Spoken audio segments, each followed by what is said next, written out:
petit exercice pratique. On va réaliser un nouveau dossier. On va l'appeler 4. Exo-série.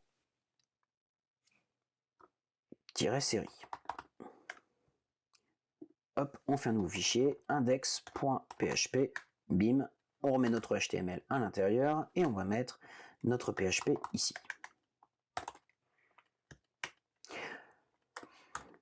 L'objectif de l'exercice, vous devez, on va mettre en commentaire, saisir des variables avec le genre, le nom, le prénom et la série préférée de la personne. Afficher les données dans un H3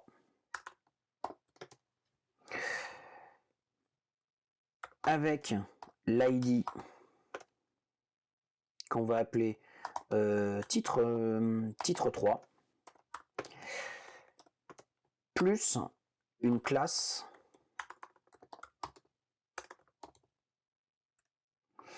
on va mettre la classe container et la classe red. Voilà, même si ces classes n'existent pas là-haut, on va pouvoir les créer, c'est pas trop gênant. Je vous laisse mettre en pause la vidéo pour essayer de faire l'exercice et on fait la correction juste après.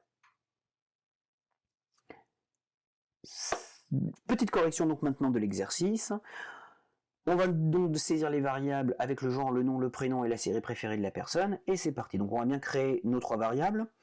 Genre est égal et on va lui donner une valeur. Alors, on est conscient que pour le moment, on ne saisit que les données en brut. On ne va pas aller chercher les données quelque part. On ne va pas aller chercher les données dans une base de données. Pour le moment, on ne va pas aller chercher les données dans un fichier. On ne va pas aller chercher les données dans une saisie de l'utilisateur.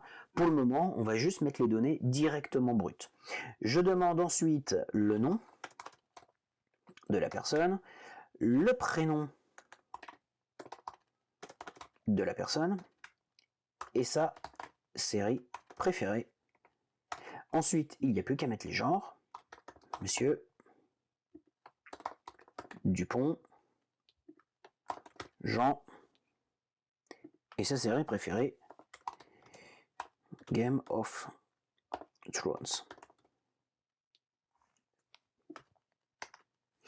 Ensuite, je désire afficher ça dans un H3. Donc, je vais pouvoir faire un écho. J'ouvre mes guillemets. Donc, tout de suite, je mets mon point virgule. Comme ça, je risque pas de l'oublier. Et je vais pouvoir mettre à l'intérieur H3. J'ouvre ma valise. Je ferme ma valise. Et je peux mettre les valeurs à l'intérieur. Donc, j'ai envie d'écrire merci. Et puis ensuite, on va pouvoir mettre le genre. Merci, monsieur. Son nom. Son prénom. D'aimer et le nom de sa série. Donc on voit ici que sans faire les concaténations, c'est quand même vachement agréable, on fait les choses assez rapidement. Je valide, on va regarder tout de suite ce que ça donne. Je reviens en arrière ici, j'actualise, je vais bien dans mon exercice série. Et merci monsieur Dupont-Jean d'aimer Game of Thrones. Donc on a bien réalisé ce que l'on voulait faire. Par contre, si je regarde évidemment le code source, je n'ai pas fait les autres parties avec un ID et une classe, enfin deux classes. Ici, on va pouvoir rajouter ID égale, guillemets, mais je pense bien à mettre mes échappes devant mes guillemets pour pas qu'ils ne soient interprétés.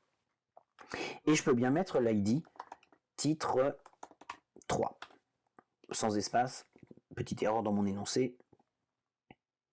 Et ensuite, la classe, ou les classes, guillemets, je n'oublie pas de mettre les échappes parce que je n'ai pas envie que ce soit considéré comme la fin du texte, mais j'ai envie que ce soit considéré comme du texte, et je peux mettre les deux classes, container, espace, red. Si j'actualise, j'ai bien mon ID et red.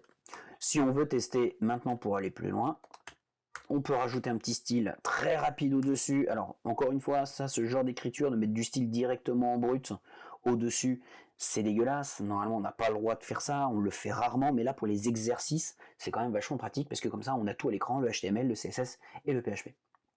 Ici, je peux donc créer dièse titre 3, et lui donner un style à titre 3. Donc, par exemple, color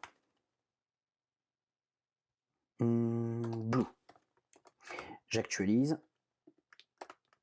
On voit bien que c'est bleu. Je peux même appliquer un style précis pour mes H3. Il sera bien interprété. Font-size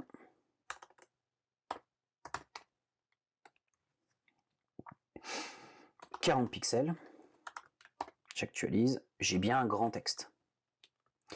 Et je peux appliquer également à la classe red un style background red.